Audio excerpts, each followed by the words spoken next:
Hi అండి, అందరికీ నమస్తే. Welcome to our channel. ఈరోజు వీడియోలో రాయలసీమ స్పెషల్ ఉగ్గాని ఎలా ప్రిపేర్ చేసుకోవాలో చూద్దాము. ఇది చాలా క్విక్గా అయిపోయే రెసిపీ అండి. ఫస్ట్ 100 గ్రాములు మురుగులు తీసుకుని అందులో వాటర్ యాడ్ చేసుకుని జస్ట్ 1 మినిట్ మాత్రమే ఈ మురుగులు కొంచెం మెత్తబడే వరకు ఉంచుకుని వాటర్ లేకుండా స్క్వీజ్ చేసేసి వేరే బౌల్లోకి తీసుకోవాలి. ఉగ్గాని పొడి పొడిలాడుతూ ఉండాలంటే ఇది మెయిన్ పాయింట్ అండి. ఎక్కువసేపు వాటర్లో ఉంచకూడదు. జస్ట్ 1 మినిట్ మాత్రమే వాటర్లో ఉంచి వాటర్ అంతా స్క్వీజ్ చేసేసుకుని ఇలా పక్కకు పెట్టేసుకోండి. నెక్స్ట్ ఒక మిక్సింగ్ బౌల్ తీసుకుని అందులో 2 టేబుల్ స్పూన్ వరకు వేపిన శనగపప్పు, వెల్లుల్లిపాయలు చిన్నవైతే ఒక 10, పెద్దవైతే ఒక 5 తీసుకోండి. నెక్స్ట్ ఇందులోనే 2 ఎండుమిరపకాయలు, కొంచెం కరివేపాకు వేసుకుని మూత పెట్టుకుని బ్లెండ్ చేసుకోవాలి. ఉగ్గాని రెసిపీలోకి ఇది మెయిన్ అండి. ఇది వేసుకుంటాం మూల ఉగ్గాని రెసిపీ చాలా టేస్టీగా వస్తుందండి. చూడండి, ఇలా పౌడర్ కింద చేసుకుని పక్కన పెట్టుకోండి. నెక్స్ట్ స్టవ్ మీద పాన్ పెట్టుకుని అందులో 1 టేబుల్ స్పూన్ ఆయిల్ వేసుకోవాలి. ఆయిల్ హీట్ అయిన తర్వాత 2 టీ స్పూన్ శనగపప్పు, 1 టీ స్పూన్ మినప్పప్పు, 1/2 టీ స్పూన్ జీలకర్ర, 1/2 టీ స్పూన్ ఆవాలు, 2 టేబుల్ స్పూన్స్ వేరుశనగ గుళ్ళు వేసుకుని బాగా ఫ్రై చేసుకోవాలి.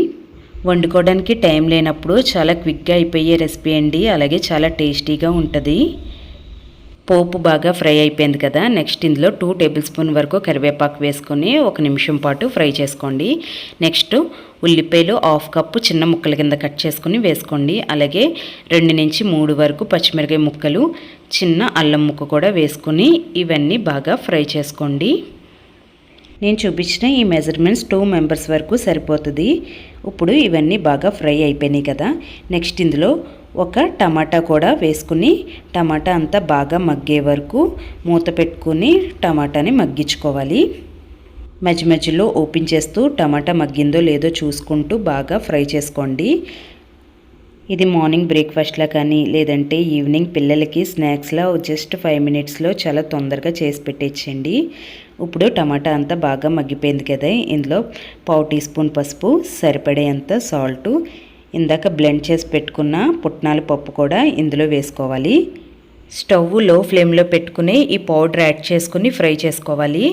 నెక్స్ట్ ఇందులో ముందుగానే స్క్వీజ్ చేసి పెట్టుకున్న మురుగులు కూడా ఇందులో వేసుకోవాలి.